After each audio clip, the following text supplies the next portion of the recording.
Wow, I hope that means we're live. Yeah, it's coming from my screen that we are, the bottom right. Right, hi guys. Okay, my cat's in the way. Sunday night tonight, 7 p.m. As we said, we'd talk about that. So you've got 3 minutes to join us.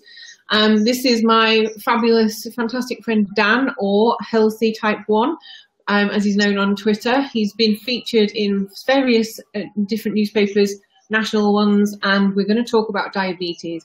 So if you've got any questions, just pop them on to the screen so we can have a look beforehand. If not, just fire away as you're going along. But yeah, you've got 2 minutes now to join us to talk about diabetes. And obviously, before the 7 p.m. deadline, we're just going to talk about random things like the weather. Absolutely. It's quite nice here in Yorkshire today. You know, I'm quite impressed. Finally got sunny in the capital. Finally, after a weekend of misery, it's now at 7 p.m. I'm having to be indoors. The sun's finally come out. Okay, hold on. We've actually got some questions already. Why can't there be a magic wand to get rid of type 1 diabetes? If only. If only. Just to stick in us and make the pancreas function again. That'd be very nice. Okay, Lucy, I'm working on it. Believe me, I'm working on it. Okay. Yeah, so this is Lucy, and that's what her question is currently. So I'm presuming, I know that Lucy has diabetes anyway, and so I'm presuming that's maybe something that you've asked yourself, is it? You know, did you want to wave it away? Yes and no. Yes, obviously, no one wants to have an autoimmune condition like type 1 diabetes. No one ever chooses to have it. And when I first got diagnosed, I was severely underweight. I was 22 at the time, and normally I'd be around 13 stone, but I dropped about 4 stone in the space of 3 weeks. I was severely dehydrated. I had to be rushed into hospital where I was told I was days away from a coma. Developing type 1 diabetes is extremely hard. So yes, I'd love a magic wand just to kind of push myself, make it all better, and say some Harry Potter line. It'd be great. Harry Potter. But ultimately, I do think type 1 or any autoimmune condition has made me mentally and physically stronger. You use it just to kind of push yourself to prove that you can still do the things that you used to do pre-diagnosis.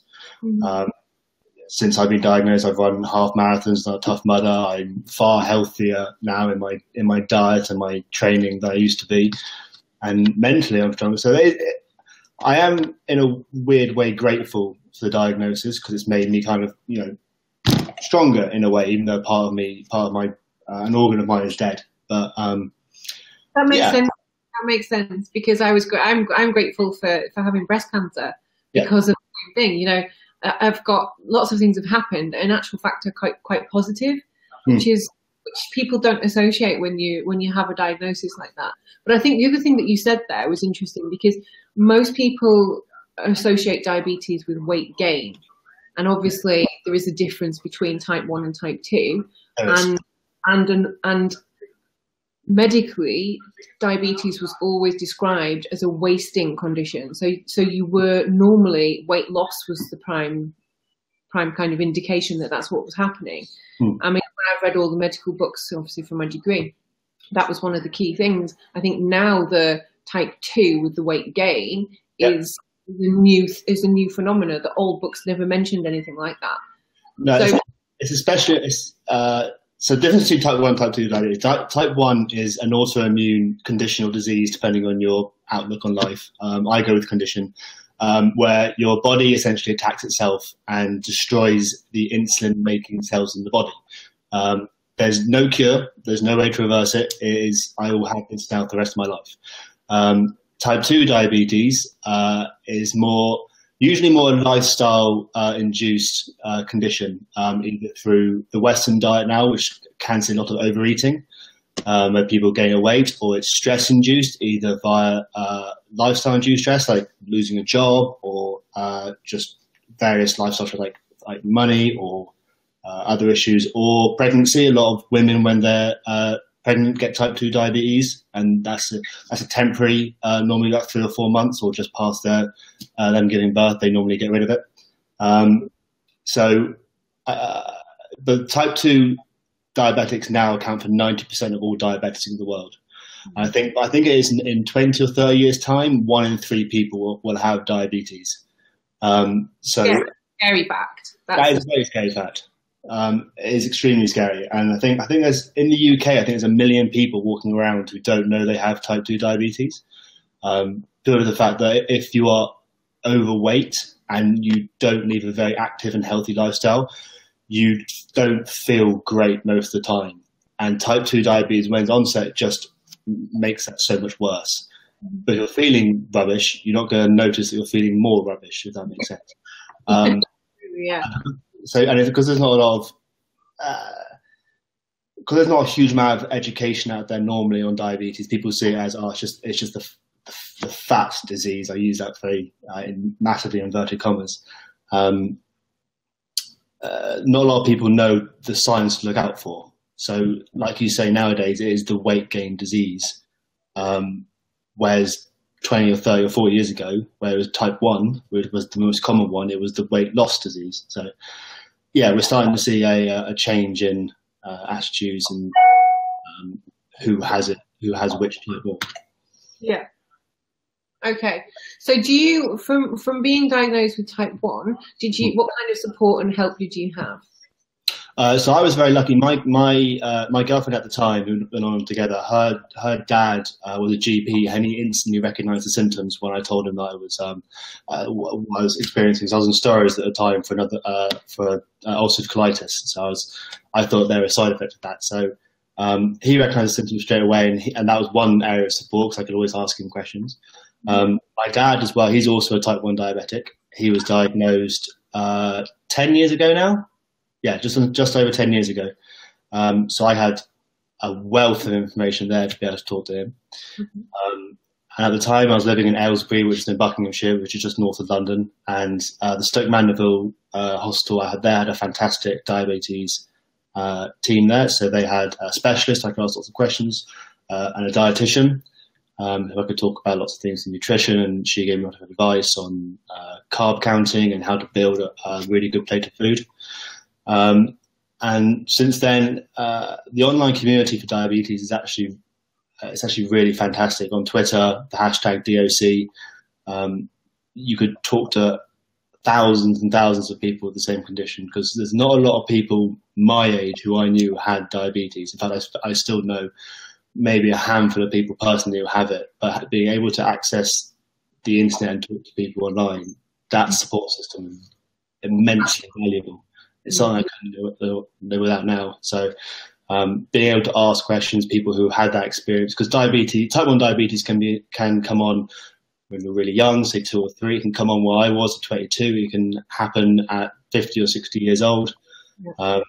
So having people who've got decades of experience to ask questions to is a fantastic support system. Yeah, yeah. I can imagine it is. I found that, that is one of the benefits of having the social media access that we have now. 10 years ago, when we didn't have that kind of access. Sorry, my cat. So what have you done yourself? Because obviously I know you on Twitter as the healthy type 1. So what have you done? What's your kind of angle on it? How do you manage it? Because we've got a question from Lucy who's asking, why is it so difficult for her to lose weight with being a type 1? Obviously, you don't. I don't think that you have that issue, really, do you? No, I don't. I would say I have a fairly healthy weight. Trying to be humble here. Like a healthy weight. I'm not saying it's not a healthy weight. I'm 6'4", and what's the difficult time? So I'm 6'4" and currently weigh 94 kilograms as of last week. So I think that's fairly decent. Go back to Lucy's question, why is it so difficult to lose weight from lack of age? Okay, so what I did, I've always been fairly active. At school, I was always playing football and doing cross country. So exercise thing wasn't that lack of motivation for that. It even motivated me more because I wanted to keep looking after myself and keep being healthy. The biggest change I made was about my nutrition. It was learning the different macros. It was learning protein, carbs, and fats, and the effects of alcohol on the body. It was learning how to build a proper plate of food and tasty food as well. I think a lot of people out there, when they start doing health, they see it as a restriction, and I hated that. I love cooking. I love cooking curries and chilies and lots of different things with lots of flavour and spice. And then it started to do with calories. And when you're diabetic, you do a lot of carb counting, because you got to adjust your insulin requirements based on the amount of carbs you are intaking. So learning all about that. And then it's the way a diabetic loses weight is essentially the same way anyone else loses weight or manages their weight. They just need to keep a very tight control of their blood sugar regulation. And for me, I'm a big advocate of, if you are unsure, always test. So I use a testing meter like this, hold hand, where I've got my blood sugars, my finger pricker, and my glucose meter here. And you always try to keep it in range. The recommended range is between numbers of 4.4 to about 10 at the highest you want to keep them. And I always made sure that as long as they were in range, looking after my weight was always the same as anyone else. So going to Lucie's question, where she's saying, why is it difficult type 1 to lose weight? If your numbers are in line, if your levels are in line, then it's making sure you understand how many calories you require per day. As long as you're, say, 20% underneath your maintenance level for starters, and you're keeping your proteins high, or proteins at 1.2 to 2 grams per kilo of body weight, then losing weight is essentially the same as anyone else. Good food, good calories, and good training, and hopefully, touch wood, you'll hopefully see some results. So do you think there is a lack of personal trainer knowledge? Yes. With that? Yes. And is that over the type 2 and type 1, or is it specifically with type 1? So, personally, I think because most trainers don't get any education on diabetes through their course, from what I understand. Okay. So a lot of what they know of diabetes is coming through the media. Yeah. That goes with the same public misconception that if it's type 1, they don't know the difference between type 1 and type 2, so they don't know how to manage it. Yeah. Also, if you're a personal trainer doing a standard course, outside of your remit to manage anyone's medication or anything to do with their diabetes. You can only make recommendations which the GP and some specialist dietitian has to also back up. So unless a trainer has specific diabetes-related training, they will get most of the information through the media, which a lot of the time it's either wrong or it's really wrong. Sometimes it can be right, and when it's right, it's fantastic to see. But there's a lot of misinformation out there in the media on diabetes. Yeah. No, I'd agree with that. And I think there's a lot of misconception from the public as well, because of the misinformation, but also people tend to get hold of one piece of information and hold on to that. So like, things like exercise, exercise is useful to lower your blood sugar. If your blood sugar is too high, that if you're exercising, that will bring it down. But a lot of people will then eat sugar as a compensation to bring them back up again, even though they might then be over their normal range. Exactly. Yeah, I agree with that. It depends on what type of exercise you do. And it depends how intense the exercise is. So if you're doing cardio training, say you're running for half an hour, 45 minutes, you will see your blood sugar come down. However, if you're doing a very intense leg resistance training session for 30 minutes, because of the adrenaline that's going through your system, that also normally releases glucose into the bloodstream, or can stimulate a glucose response, which can see your sugars raise. So with diabetics, with resistance training, it's it's really difficult to start off with doing resistance training. And whenever someone asks about it, I always say you make sure you're testing before, during, and after your workout, your blood sugar levels, just so you can gather as much data as you can and see how your body responds. So this is why a lot of diabetics have problem with exercising, is sugars are all over the place when they're doing it, because based on how intense they are, or what type of training they're doing, or what access to equipment they have, or what even their PT is making them do, they can see fluctuations where they can have periods of high blood sugar or periods of really low blood sugar during or after their exercise. Mm-hmm. I mean, that's like you said, that is similar to if I'm training and I train a little bit more than normal, or I push myself a bit more, my blood sugars can drop just the same.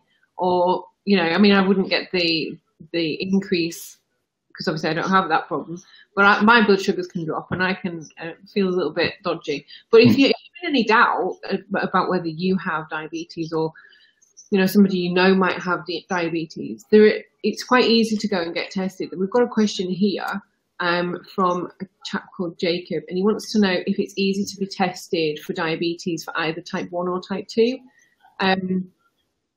Yeah,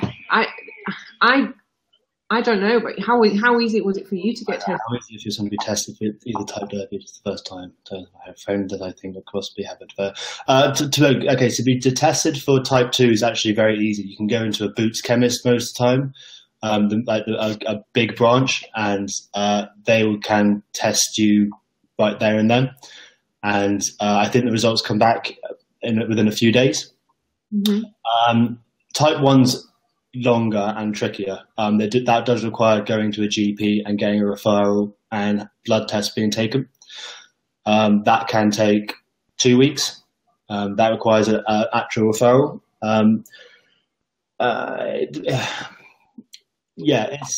Type 2 is relatively straightforward to do, because. Would you start with that then? So if his chap doesn't know whether he's got like type 1 or type 2, would you say start with type 2, rule that out first?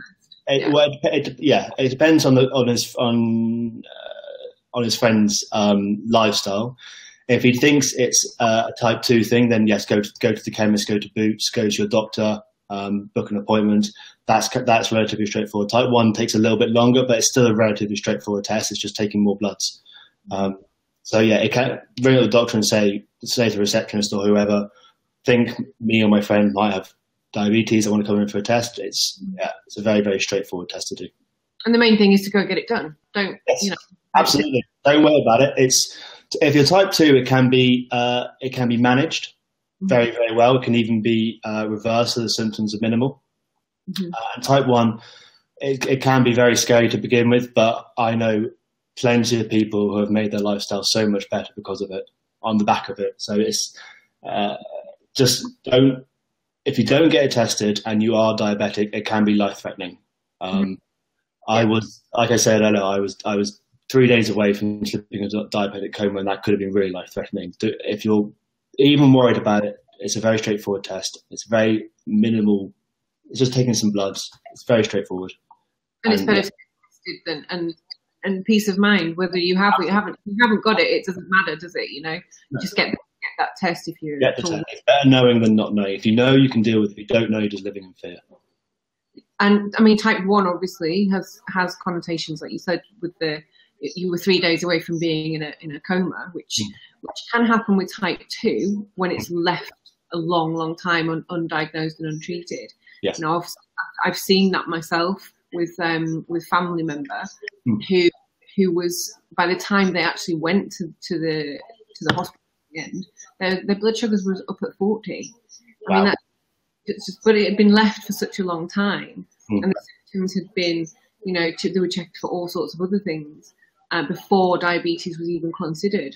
So yeah, I would say get tested and don't be embarrassed about asking for a test. And if it comes back negative, it doesn't matter.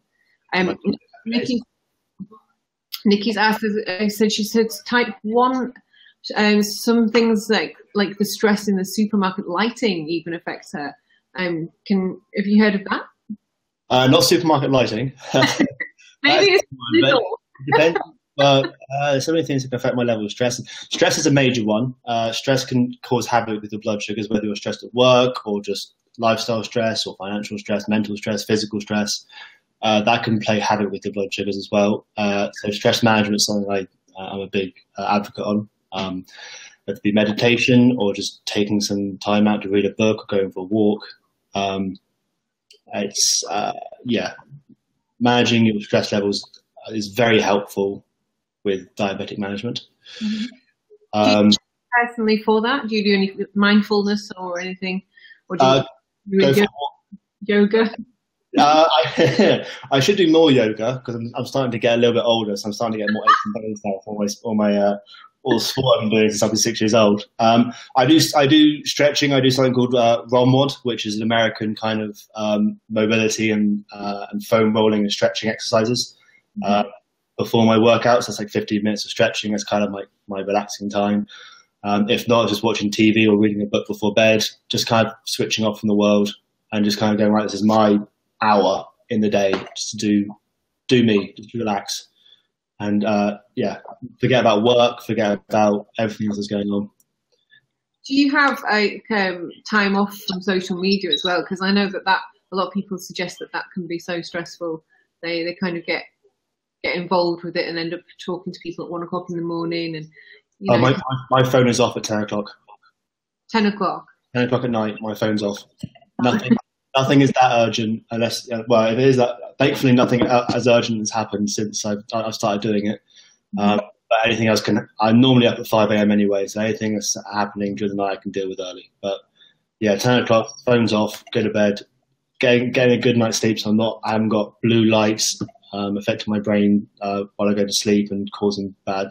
I need a good night's sleep. I can't function the next day really without it. So social. Run me through a day. Run me through a typical day. You get up at 5 o'clock. Living in London, going to the gym in the evening is just a nightmare. So I get up at 5 so I can be at the gym. I can have breakfast in the morning before I go to the gym, catch my train.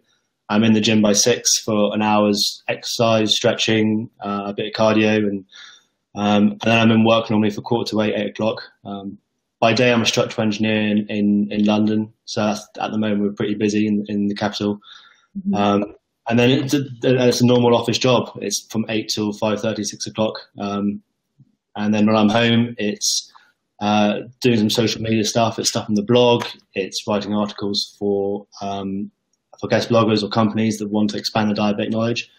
And then the most enjoyable part of my day is cooking. I cook for myself and my girlfriend, and it's finding new recipes that are healthy, nutritious, and that are really just enjoyable to cook and really tasty.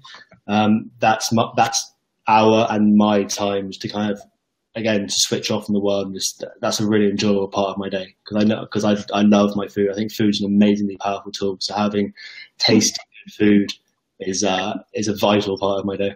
It's emotional. Food's emotional in so many different ways, though. It can be pleasurable, but it can also have negative attachments. I'm so pleased to hear you talk about food in a positive way because we don't hear that very often.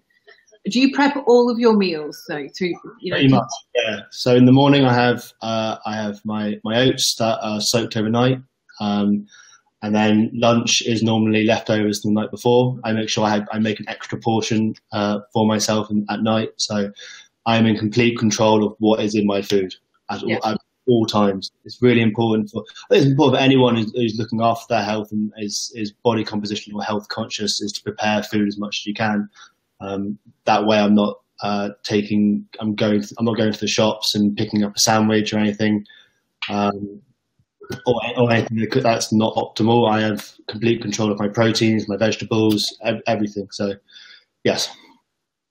And we've got a question from Lucie. She says, do you actually do low carb? No. So... No. No, I know a lot of diabetics do go low carb for the fact that it's just easier to not take as much insulin and they can control their blood glucose levels better. And if that works, it's fantastic to do, Lucie, if you do that and if you find it works for you. Me, I think the majority of the tastiest things in life are carbs. And normally some of the non-optimal and the bad foods are carbs as well. But I found that if I carb count, adjust my insulin levels to suit that, then I can pretty much have whatever I want in my diet, and I can include carbs into it. So it's really important for me to fuel my workouts with carbs. I have tried low carb. I felt rubbish on it. I couldn't perform anywhere near in the gym or playing football. I felt tired throughout my day, and I missed them. I didn't want to exclude anything from my diet because I was diabetic. there's so many wonderful carb sources out there that I didn't want to have that negative relationship with. I wanted to include it and learn how to make my diabetes fit my diet, not my diet fit my diabetes. That is quite unusual, because like you say, most diabetics I know do actually choose a low carb path because it is easy to control the blood sugar. So it's nice. That's nice to hear you say that. So what's your favourite carb? I'm curious. I love sweet potato. Oh, right. that is my ultimate. I do some mean sweet potato fries with rosemary, sea salt, and a bit of olive oil. It's fantastic. I do like those as well. Okay, so do you look into food in terms of helping you to control your diet? So things like the cinnamon has been looked at to help to control blood sugar levels. Japanese use konjac root. Do you do things like that in your diet, or no, not really. The cinnamon one I've seen around. I haven't personally seen any results with it, including it in my diet for better blood sugar control. Whether it does with anyone else, I'm not sure. I haven't read the research, but there's nothing specific I do to nutrition-wise to manage, to help my diabetes or to try and reduce. I see it as I want my diabetes to fit my life. Yeah. Diabetes to control anything I do.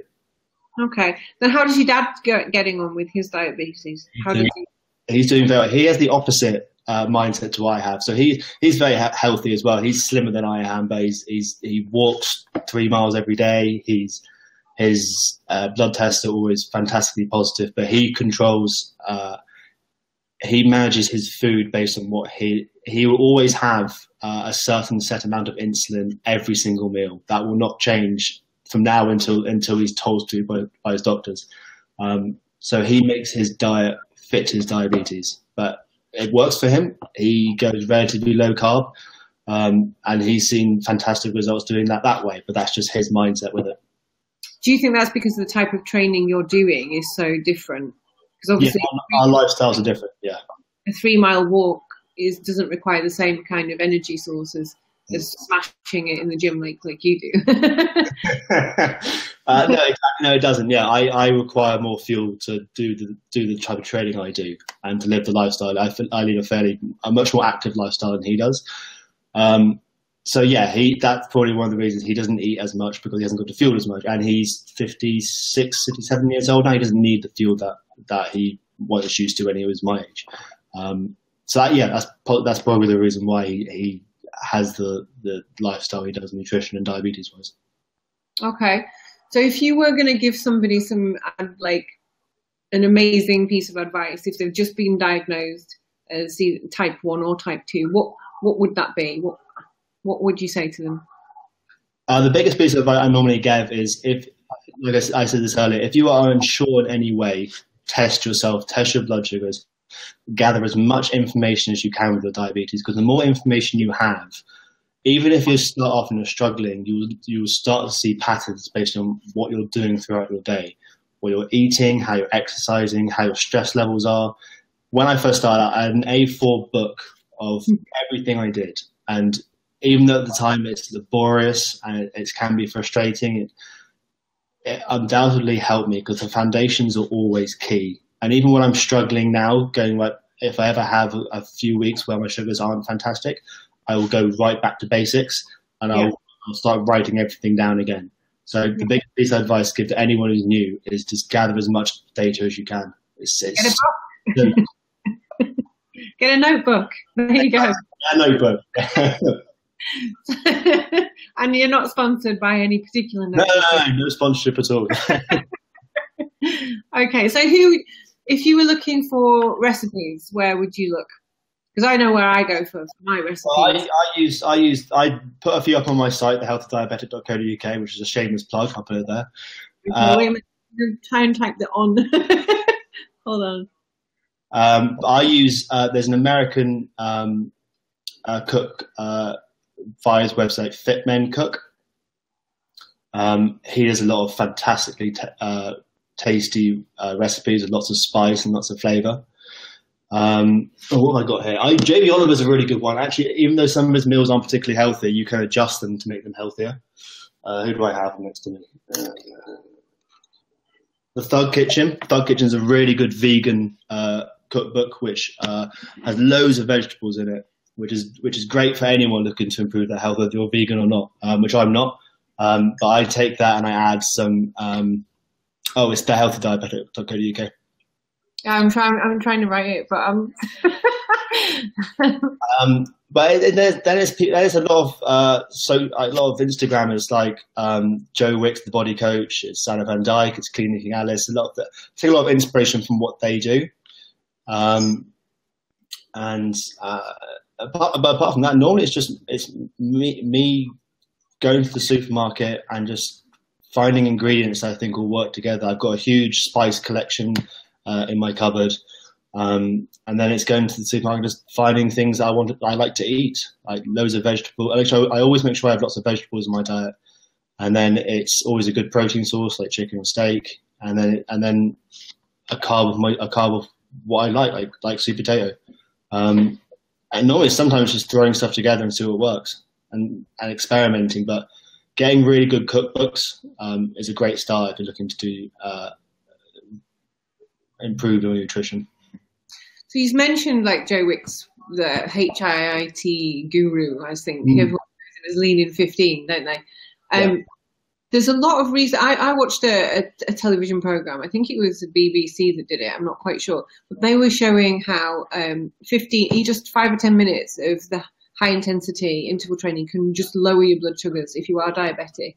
Do you find that helpful for yourself, or have you seen that in other people that you talk to that are diabetic? Do they use that technique? I see the complete opposite. In all honesty, myself and another diabetic fitness guy, Phil Graham. I know you're aware of him. I know him. Yeah, genetic. Yeah. You must have worked together. We both do HIIT training to increase our blood sugars. That's how I don't ever use it as a tool to increase them purposefully. Say if I'm low, I would never do HIIT training to raise them. Whether I'm just type 1 diabetic, whether that's the case, it's different in type 2s, or it's the level of intensity, because some people aren't as intense in their HIIT training as they ought to be, or maybe I am. But me and Phil both see a glucose rise in our sugars, in our blood sugar levels, rather than lowering them. Okay. If you're doing 5-10 minutes of steady state cardio, for example, where it's more intense than if you're going for a gentle jog, that would lower your blood sugar levels. Yeah. Okay, so when you're talking about like intense, what would be intense that would actually increase your blood sugar? So say you're doing 20 seconds on, 40 seconds off. That 20 seconds is balls out as hard as I can. Couldn't push myself any harder. Physically sick point. Yeah, not to the point where I actually am sick, but yeah, to the point where I am hating what I am doing, but I'm kind of enjoying it at the same time. You see, I have to say that, I have a clinic in a gym, and I see people doing high intensity, but it's not actually high intensity. It's kind of like mediocre intensity. It's slightly more intense than a gentle sweat. So exactly, slightly more intense. But so you're not going to see results with that kind of effort, are you? You've got to put the effort in, and I think what you're talking about today, that's exactly the same. You put the effort into your management of your diabetes, and that's key. It's obviously suiting you. It's obviously working for you. You're looking. You manage your food. You manage your exercise. You're managing your lifestyle, and the effort that you put into that, that can only lead to you having a healthier lifestyle. And yeah. I think that's what a lot of people can take away from them. I think from today, you're a great role model for people who are diabetic, because I see a lot of patients who come to me who are diabetics, but they're existing diabetics. They're not they're not trying to improve the situation, and they exist with it, as opposed to yourself, who's wanting diabetes to live with you. Yeah, that's very kind of say. Yeah. Yeah, that's what I find. I find that a lot as well. Where I'm finding people who have been living with it for 20 years and they've formed habits, which means they are living through their diabetes. They're making diabetes control their life. And it's like anything. If you are overweight, it's because you have created habits to do that. If you're unhealthy, it's because of your habits. And same thing with diabetic. If you have poor control or you just let diabetes control you, again, it's down to habits. And I've made choices because even though I completely respect the condition I have, I don't want to let it control me. I led a perfectly healthy and good life pre-diabetes. I want to make sure I have a healthier life because of diabetes. So what are your plans? Where are you going? What are you going to do? Well, I've just applied to try and do the London Marathon next year through a charity I've worked very closely with, and hopefully they come back in August and say yes. I've tried to go through the ballot a number of times and been unsuccessful, but hopefully all the good work I've done previously will put me in good stead with them. Okay. That's something I really, really want to do. It's on my bucket list for as long as I can remember. So that's my big goal to try and do this year. If I get it, is to Have you done a marathon before?